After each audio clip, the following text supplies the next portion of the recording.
A escolha do dia 15 de março como Dia Mundial do Consumidor foi feita devido a um discurso de John Kennedy em 1962, quando ele era presidente dos Estados Unidos. Na data, ele frisou a importância dos direitos do consumidor, como a segurança, a informação, a liberdade de escolha e de ser ouvido.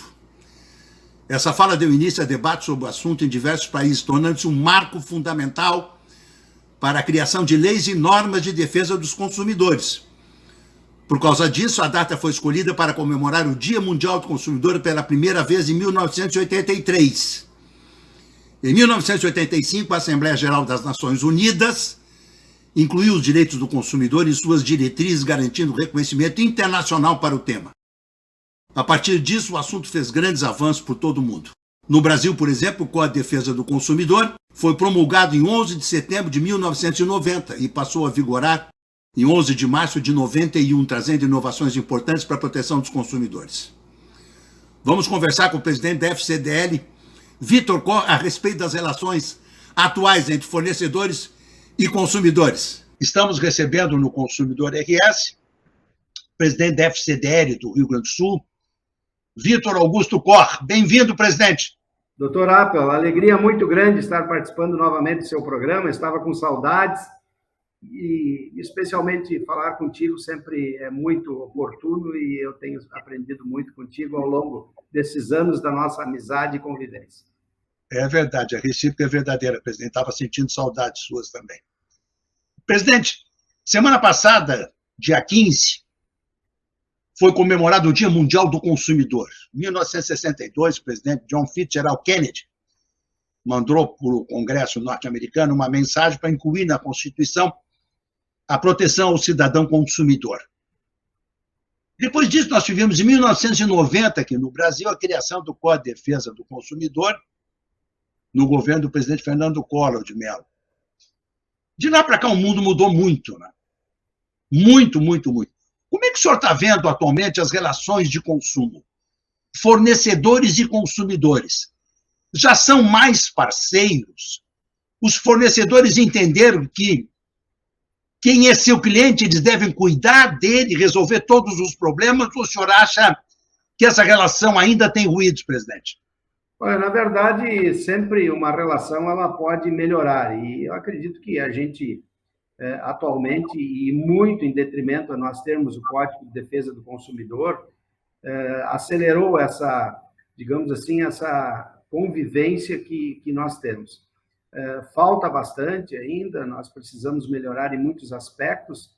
Agora avançamos e eu acredito que há um entendimento hoje quase que geral de que o consumidor é o grande patrimônio de qualquer empresa. É o maior valor que se tem e, por isso, nós precisamos estar muito adequados à legislação e, especialmente, à qualificação do atendimento a esse consumidor. E, nesse aspecto, nós estamos ainda muito longe e que nós precisamos aprimorar o atendimento, os treinamentos, o respeito e, especialmente, trabalharmos mais em cima da pesquisa, de entendermos as necessidades e os anseios e os sonhos desse consumidor.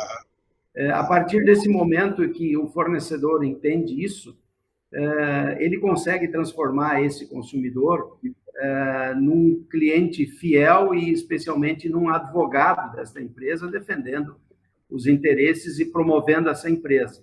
Agora estamos avançando e não podemos retroceder. Precisamos estar atentos, e eu sei que tu defende isso há muitos anos, inclusive presidindo o PROCON e hoje trabalhando novamente nessa área de defesa ao consumidor, e isso é extremamente digno, importante e indispensável. Indispensável porque nós precisamos ser competitivos e sem esse cuidado que nós temos com o consumidor, isso fica muito à margem e nós estaremos, então, desobedecendo ou desrespeitando essas normas, esses interesses do consumidor fadados ao desaparecimento.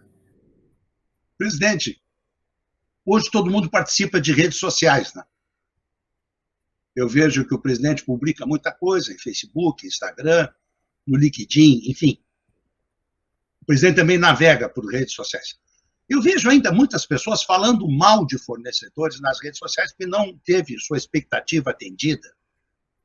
Esses dias uma pessoa estava falando mal de uma operadora de telefonia, eu perguntei para ela, mas você não quer me mandar teus dados e eu faço uma notificação, eu falo com as telefônicas, eu tenho acesso a todas? Não, já voltou a minha internet aqui, é só para bagunçar com a vida deles mesmos. Quer dizer, as pessoas estão meio cruéis, só não acha, presidente? Olha, na verdade, eu acredito que nós precisamos avançar muito na questão do atendimento, na questão do respeito, e especialmente quando são serviços, digamos assim, que são generalizados ou que são de maior amplitude, tem muito a melhorar, né? Operadoras de telefonia, operadoras de energia elétrica. Agora, aqui no Rio Grande do Sul, temos a notícia aí da nossa Corsã, que foi privatizada, e eu acredito que há um espaço ainda bem significativo de melhorias e de atendimento. Agora, isso não é só nessas prestadoras de serviço, como também no comércio em geral e as próprias repartições públicas, e muitas vezes a gente até no aeroporto não é tratado com o respeito que é devido. O consumidor, como eu disse no início da nossa conversa, é a sustentação de tudo. E a partir do momento que nós melhoramos e conseguimos nos profissionalizar nesse atendimento, a certeza da sustentabilidade econômica é um fato. E isso ainda está muito longe de ser alcançado o ideal. Claro. Não estou dizendo aqui a excelência, o ideal que deveria de ser. E ainda semana passada nós discutimos num programa do comércio essa questão do entendimento das necessidades, dos sonhos, da expectativa desse consumidor. E isso sempre há um espaço para se buscar melhorias, e nesses serviços aí existe um pouco também de intransigência, às vezes de falta de entendimento por parte do consumidor, mas acontece que é como um copo, né? Ele tem um limite que cabe o líquido dentro. Quando chega no limite, muitas vezes vem já de vários atendimentos precários, e às vezes um pequeno deslize de um atendente pode gerar uma situação de insatisfação e até de queixa, né? Levar até a ti, que é uma autoridade na defesa do consumidor, esse conhecimento. E por isso existe a mediação que tu fazes tão bem, e sempre fez muito bem, e por isso também hoje a sociedade tem esse respeito pelo Alexandre Appel, sempre à frente da defesa dos interesses do consumidor. Muito gentil da sua parte, presidente.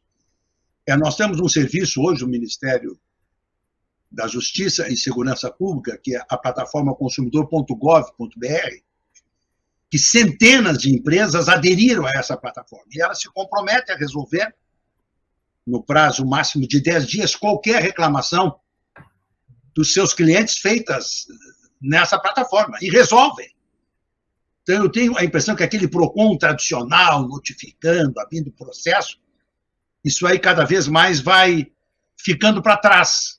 A mediação realmente é o caminho. Agora, presidente, dia 15, Dia Mundial do Consumidor, o comércio varejista aproveita a data para fazer promoções. Mas nós notamos, até estava falando com o José Luiz, da revista Consumidor Teste, que o consumidor não se deu conta ainda que o dia 15 de março é o dia dele, consumidor, de ser um consumidor consciente, escolher bons fornecedores. Presidente, é impressionante a quantidade de pessoas que continuam caindo em golpes, dos mais diversos. Agora tivemos o caso desses jogadores do Palmeiras, que caíram aí numa instituição financeira de pirâmide de dinheiro, perderam milhões. Quer dizer, o consumidor, ele continua agindo, presidente, por impulso. Ele vê uma oferta enganosa, ele se atira. Como diz na moda, ele se joga. Como é que a gente educa melhor esse consumidor, presidente, na sua visão? Na verdade, eu quero só mais uma vez, e isso não é botar a brasa no teu assado, mas essa intermediação que houve entre o PROCON e os lojistas, especialmente os fornecedores, a gente deve muito a ti, pelo teu trabalho respeitoso de longos anos, sempre se posicionando firmemente, mas de forma educada e respeitosa. Então, isso é muito bom para a evolução desta relação entre o consumo e o fornecimento. Agora, essa questão da gente cair em golpe realmente é uma situação que é a característica de qualquer ser humano e muitas vezes na ansiedade no dia a dia, o estresse, as pressões que a gente sofre de várias origens, essa ansiedade ela se aflora e nós buscamos uma satisfação, uma alegria, um prazer que muitas vezes vem envelopado de forma diferente do que está lá dentro dessa embalagem. É muito fácil cair. Inclusive, eu faço poucas compras, por exemplo, pela internet, que teve, digamos assim, um uso mais acelerado por conta da pandemia, em razão de decisões equivocadas e intransigências que fez o comércio tradicional fechar suas portas, e a internet foi uma saída, uma forma de nós conseguirmos manter o abastecimento. Então, a internet, como ela facilitou a vida de muitas pessoas, ela também traz os seus engodos, os seus enganos. Eu comprei alguns produtos pela internet que até hoje não recebi e não tenho onde reclamar. Uma certa feita, eu comprei ar-condicionado de um fornecedor, eu tenho uma loja de eletrônicos, que era mais barato do que a fábrica, comprei, paguei e depositei o dinheiro e não recebi. Foram 10 peças de ar-condicionado que não recebi. Caminhei para a justiça, a juíza entendeu que primeiro teria que dar o direito da defesa da pessoa que eu acionei, onde foi depositado o CNPJ e o CPF, né, inclusive da pessoa responsável, e esse tempo fez com que a pessoa assumisse. Né? Então, existe isso, a gente tem que ter cuidado, especialmente nós, como entidade empresarial, precisamos alertar os lojistas dos cuidados que precisam ter, tanto ao oferecer o produto, como para quem vender e aprovar o crédito, como também faz parte da responsabilidade de uma entidade orientar os consumidores. Porque hoje nós já temos vários gargalos que, digamos assim, inibem a realização de negócios. Nós temos aí uma economia mundial que sofreu muito por conta dessa pandemia também, onde praticamente em todos os países do mundo nós tivemos a disparada da inflação. A inflação, ela corrói o orçamento das pessoas, tira poder de compra, e se nós não orientarmos esse consumidor como entidade empresarial e também como empresários, como fornecedores, a gente corre um sério risco de ter o nosso negócio afetado, porque a renda dele se esvai nesses calotes que ele sofre. Então, a orientação, a certificação de que está se fazendo um negócio com pessoas idôneas, hoje já existem vários recursos, como garantias de pagamento, como sites que consultam o comportamento desse fornecedor, é extremamente, digamos assim, necessário nós nos utilizarmos desses recursos. E para isso, a comunicação, ela, como em qualquer aspecto, ela é extremamente necessária e fundamental. Uma comunicação eficiente, ela evita muitos percalços e muitas dificuldades.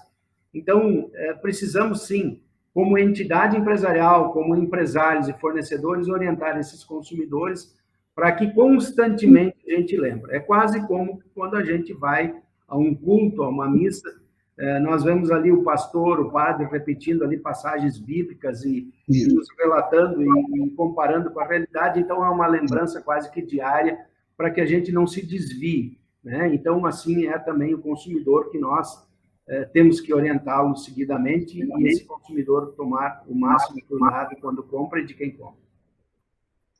Presidente, na semana passada, retrasada, a assessoria de imprensa da CDL Porto Alegre nos enviou uma pauta, está no portal do Consumidor RS, que o índice de inadimplência no Rio Grande do Sul, presidente, é imenso. Como é que o senhor está enxergando esse momento do consumidor gaúcho endividado?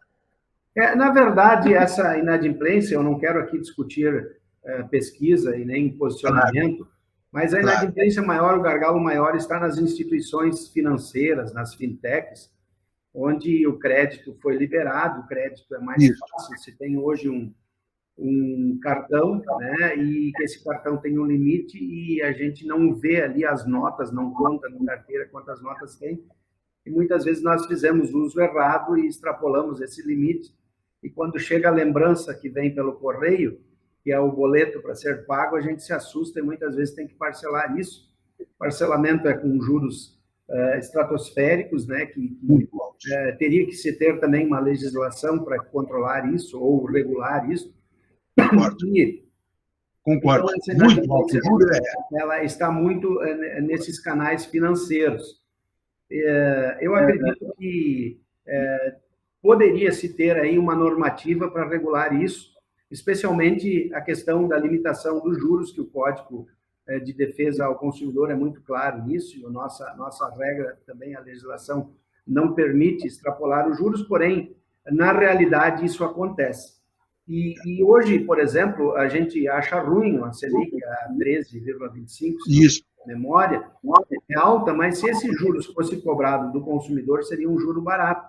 Mas tu não vai pagar 1,2% de juros ao mês, e sim tu vai pagar de 2,5% a 5% de juros nessas operações financeiras. Então, o spread é muito grande, claro, e faz muitas vezes com que essa dívida cresça de uma forma muito célere e se agigante e fique além da capacidade de pagamento do consumidor.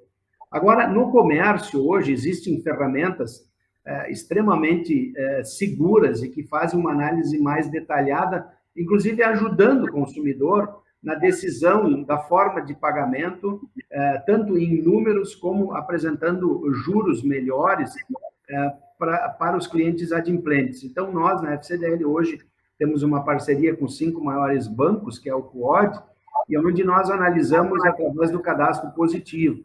Nós analisamos o comportamento desse consumidor e, através dessa análise, a gente consegue, inclusive, proporcionar um parcelamento maior para esse cliente com juros menores, que é uma renda mais segura. Então, não precisa mais se fazer um bolo e ratear entre todos. Então, vem evoluindo isso, e eu acredito que hoje a inadimplência do comércio propriamente dito, que fornece crédito, ela está sob controle.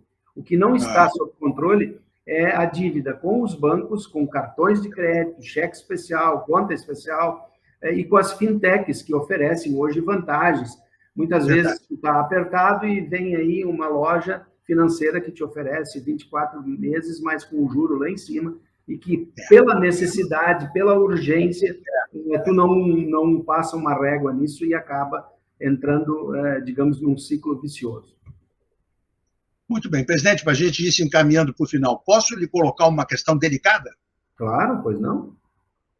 Como é que o senhor viu, presidente, essas denúncias de trabalho análogo à escravidão na Serra do Rio Grande do Sul e agora, a semana que passou, em Uruguaiana, na colheita do arroz também, presidente? Como é que o senhor está enxergando esse episódio, que eu lhe confesso que, como gaúcho, eu fico envergonhado, né? Porque me parece que esses episódios são repetitivos todos os anos. Tem anos que praticamente não há, mas tem anos que sobem muito. Esse ano foi terrivelmente grande a quantidade de pessoas, mas no ano passado também foi grande. Como é que o senhor enxerga isso, presidente? Se precisa dessa mão de obra para colher a uva, para colher fruta, para colher o arroz, mas quem contrata não deveria fiscalizar isso mais de cima, presidente Vitor Cora? Esse processo ele precisa realmente ser melhorado. Agora, nem tudo que foi divulgado foi na intensidade que foi divulgado. Eu acredito que existe aí uma narrativa, e uma narrativa não condizente com o que realmente aconteceu. Eu escutei uma colega tua, jornalista, fazer algumas ponderações e achei extremamente, digamos assim, consideradas de fatos verídicos o que ela apontou. A proximidade com supermercados, a proximidade com polícia. Então, alguns fatos não são reais, e sim uma narrativa para que se leve para o campo ideológico. Agora, nós precisamos sim melhorar como empresários na contratação desses serviços que são terceirizados, e, na verdade, a gente contrata eles terceirizados que são terceirizados ou quarteirizados com esses prestadores de serviços. Claro. E, a legislação certamente vai também ser aprimorada, onde cabe aí uma responsabilidade. Hoje, a prestação de serviços, existe uma corresponsabilidade, especialmente na questão de tributos sociais, e onde se precisa, então, ter um aval caso não seja recolhido. Agora, essa responsabilidade de serviços análogos à escravidão, realmente também precisa ser aprimorada a legislação. Agora, o fabricante, realmente, ele precisa dessa mão de obra, porque ela é pontual, ela é na época da safra, e esses dias eu tive a oportunidade, antes da comemoração da nossa festa dos 50 anos da FCDL, ano passado, ano 2022, nós fomos visitar uma vinícola de uma família que cresceu bastante e que contrata essa mão de obra, mas ele, na verdade, ele contrata a mão de obra ao redor, ali onde ele mora, naquela região de Garibaldi. Então, são outros agricultores menores, e contrata como a legislação prevê. A cada 2 dias ele tem uma equipe de 5 pessoas que, junto com a esposa e o filho, contemplam aquela necessidade dele. Isso, logicamente, que existe uma responsabilidade na fronteira. Agora, a questão também que foi posta é preocupante. O Rio Grande do Sul perdeu muito com isso, principalmente a nossa imagem. A nossa imagem. Nós já, além do Mampituba, já temos digamos assim, sempre uma certa discriminação. E, então, nós temos que zelar por isso. Os empresários precisam agora, frente a esses fatos, melhorar e aperfeiçoar esse tipo de contratação. Agora, nem tudo que foi falado eu considero como verdade, e a gente tem que apurar, sim, os fatos e atribuir as consequências àqueles que fizeram errado e não fizeram com que a legislação trabalhista fosse atendida. É verdade. Eu recebi pela internet, no WhatsApp, um vídeo de um grupo desses baianos fazendo festa de noite, madrugada dentro, dançando e tudo. Isso não é gente que está vivendo em condições análogas à escravatura ou à escravidão. Presidente, nós estamos com um governo novo, presidente. Ministro da Fazenda novo. Puxa, saudade do Paulo Guedes. Bom, como é que o senhor está enxergando esse ano, presidente, para a gente concluir agora? O senhor está otimista? Está pessimista? Está em cima do muro? Como é que o senhor está enxergando a nossa economia esse ano, presidente? Não, tu me conhece muito bem, em cima do muro não é meu lugar. Eu sempre tenho posições, agora sempre tenho respeito. É um governo que está legitimado hoje na governança do nosso país. Eu fico apreensivo com certas declarações desastrosas que vêm acontecendo. A interferência do governo no mercado, ela é prejudicial, e essas declarações, elas geram uma instabilidade e, especialmente, afrontam a confiança do empresário, que é fundamental para se continuar investindo no país. Nós tínhamos aí uma expectativa de uma melhora significativa, uma grande oportunidade de sermos, talvez, o maior player mundial, porque nós temos as condições necessárias para o desenvolvimento da nossa economia, especialmente no setor primário, onde aqui não falta nada, né? A nossa música que diz que planta cresce. Então, eu acredito que, como diz um ditado, com o andar das melancias, a carroça se ajeita. Não, é o contrário, né? Com o andar da carroça, as melancias se ajeitam. Então, a nossa expectativa é que as melancias se ajeitem, né, dentro dessa carroça, para que não quebre nenhuma e, especialmente, nós não tenhamos de volta aí uma recessão, né, acompanhada de uma inflação e o desequilíbrio da nossa economia, o que seria muito nocivo, geraria novamente esse emprego alto que nós tínhamos e consequências sérias, né, no fechamento de empresas e oportunidades que a gente vinha tendo. Então, eu torço para que o Brasil dê certo. Eu torço para que o Rio Grande do Sul dê certo. Não tenho denominação partidária, não tenho bandeira que eu levanto, também não tenho político que eu defenda.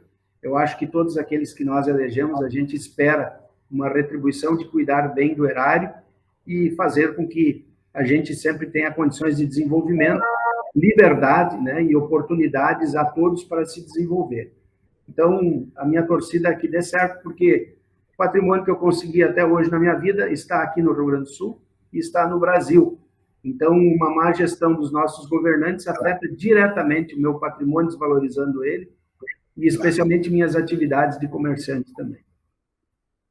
Muito bem. Presidente Vitor Augusto Cor, presidente da FCDL. Uma alegria ter estado com o amigo no nosso programa, ter conversado. É sempre um diálogo muito qualificado com o amigo. Muito obrigado pela participação conosco. Um abraço bem carinhoso. Uma boa semana.